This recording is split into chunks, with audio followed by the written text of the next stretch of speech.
Good morning, class 7. Today we will continue with the third chapter, air.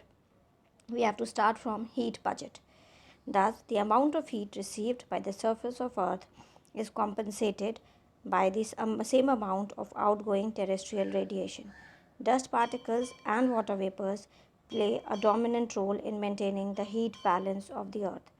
Dust particles, along with clouds, scatter the solar radiation. Water surface helps in the reflection of heat. So the like amount of heat which is radiated from earth and the amount of heat which we get from the sun, that is like it has been balanced, and the role of dust particles, water vapor, is that they maintain the heat balance on the earth. Whereas what dust particles and cloud what they do is they scatter the sunlight which we get, they scatter that radiation, and water surface helps in the reflection of the heat. Then horizontal distribution of energy.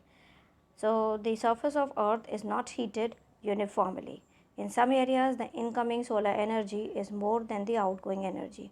These areas are called energy surplus areas, like equatorial areas. Similarly, in some areas the incoming solar energy is less than the outgoing energy. Such areas are called energy deficit areas, like polar areas. So what happens is that in the when you see the sunlight which falls on the earth, it is not uniform. At particular place it is too much, so that area is has more energy, whereas at certain place it is less, so that area has less energy. Vertical distribution of energy. Vertically also the energy is not uniform, at least for the lower part of the atmosphere that remains attached to the surface of earth. Atmosphere of the equatorial area remains energy surplus, and atmosphere of polar areas remain energy deficit. Heat must be transported from energy surplus areas to the energy deficit areas. Two ways heat transfer takes place. So there are two ways. Now both horizontal and vertical distribution is not uniform. In vertically meridional transport, it is the horizontal transfer of heat from equatorial areas to the polar areas in the form of sensible heat. Lower atmospheric circulation and ocean currents play a dominant role in transferring this energy. So here the horizontal transfer is done from equatorial areas to the polar areas, and the lower atmospheric circulation and ocean current, they play important role in transferring this energy. When we talk about the vertical transport, from the name it is clear that it is the vertical transfer of heat from earth to the atmosphere. There equatorial areas to polar areas, and here from earth to the atmosphere. Only atmospheric circulation, like ascending air which is going above, moving upwards, completes this task. This transfer is in form of sensible heat and latent heat. Now, atmosphere and humidity. Humidity is the amount of moisture content in the air. There is always some humidity in the air. When air contains maximum amount of humidity, it is called saturated air. Cooling of this air results in rainfall. However, if the temperature of saturated air is raised, it can absorb more moisture till it becomes saturated air again. It means that the amount of moisture in the air depends upon the temperature of that area. So humidity is, you can feel this in especially in the rainy season, that some humidity, where otherwise some humidity is always there in the air, but in the rainy season you can feel that it is little more air, and air contains like maximum amount of humidity. When it becomes, that's why it's called the saturated air. When this happens, now when this air cools down, it results in rain. However, if the temperature of saturated air is raised, if it is the temperature is raised, it can absorb more and become saturated again. Saturated, you can understand it that at a point when, like for example, if you have a glass of water, when it is filled up till the rim, if you cannot pour more, so that is the saturation level. So same here, same ways, air, they are talking about the air also, that there is a saturation level, it becomes saturated again. It means that the amount of moisture in the air, it depends upon the temperature. So the how much air should be amount like moisture should be there in the air, that depends on the temperature of that area. Humidity is expressed in three ways. Absolute humidity, it is the weight of water vapor in volume of air, that is grams of vapors per cubic meter of air. Specific humidity is the weight of water vapor in the weight of air, that is in grams of vapors in kgs of air. Then relative humidity is the ratio between the actual water vapor in the air and the amount of water vapor it can hold. It is expressed in percentage. It is the most popular expression of humidity. So, absolute humidity, it is measured in grams of vapor per cubic meters of air, specific in grams of vapor in kgs of air, and relative, it is expressed in percentage, and it is the most popular, and it shows you the ratio which is there between how much water vapor is there in the air and the amount of water vapor it can hold. Dust particles affect the condensation because water vapor becomes heavy after cooling and deposit on the dust particles. The total amount of humidity remains same because it cannot escape from the Earth's atmosphere. The water vapor while rising above become heavy and cannot rise above the troposphere. So, dust particle after it is like cooled down, because of the water vapor, it becomes heavy and deposit on the dust particles. Then horizontal distribution of humidity. Amount of humidity is not uniform over the surface of the earth.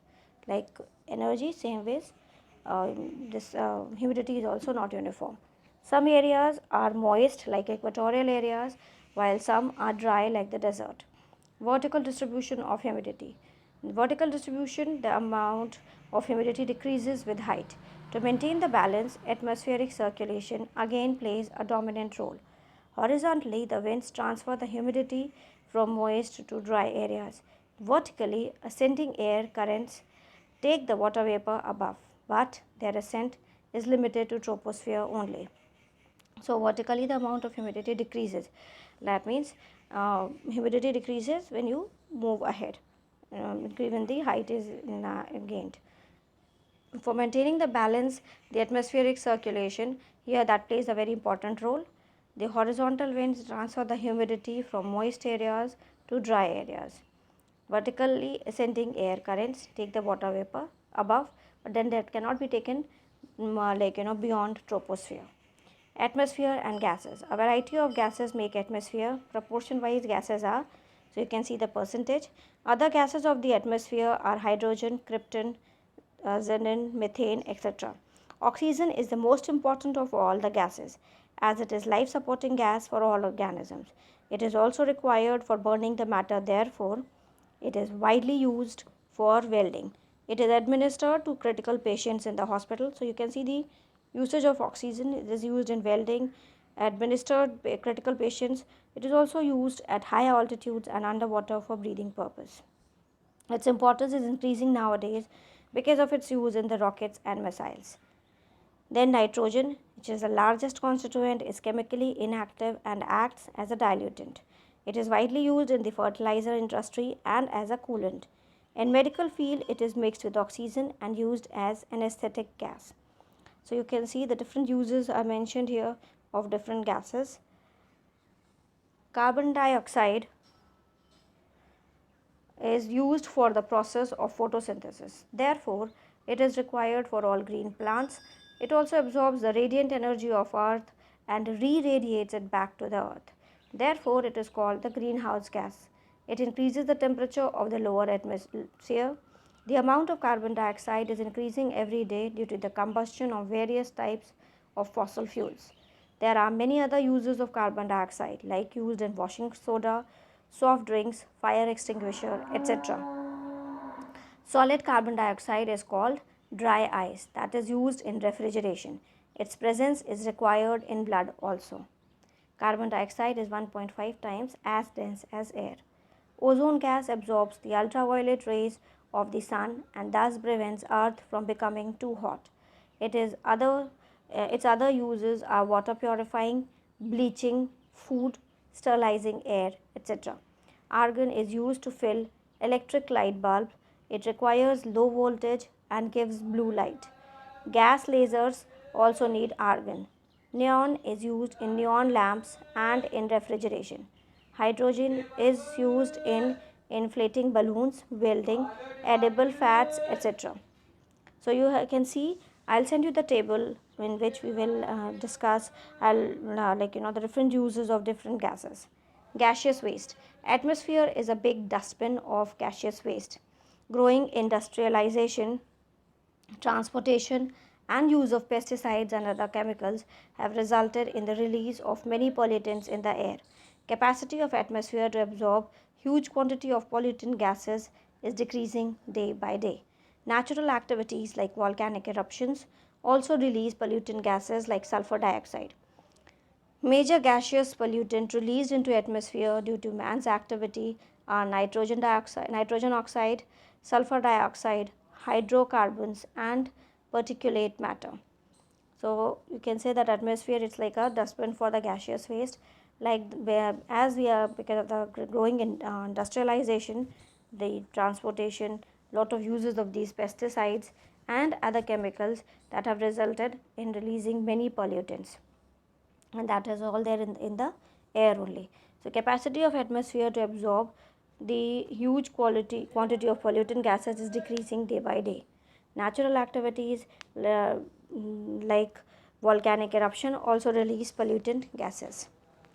Release of these gases result in the formation of many acids. Carbonic acid is formed by mixing of carbon dioxide with water. Sulfuric acid is formed by reaction of sulfur dioxide with water.